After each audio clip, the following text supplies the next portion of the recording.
Okay na guys, tapos ko na paliguan guys. Pakainin ko naman tong dalawa.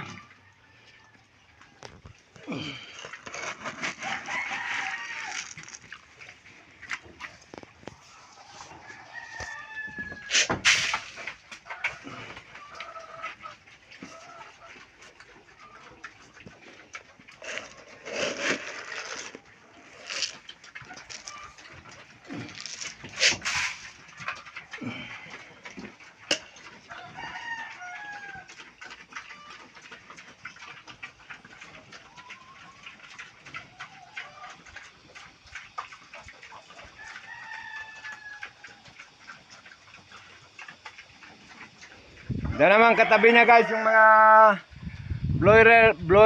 broiler ng pamangkin ko guys. Itlog ang kinukuha dito araw-araw. Ayun oh.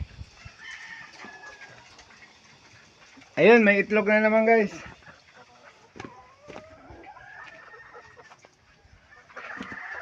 May itlog ba? Ayun, may itlog. Yung mga nakaupo guys, nangingitlog yan sila.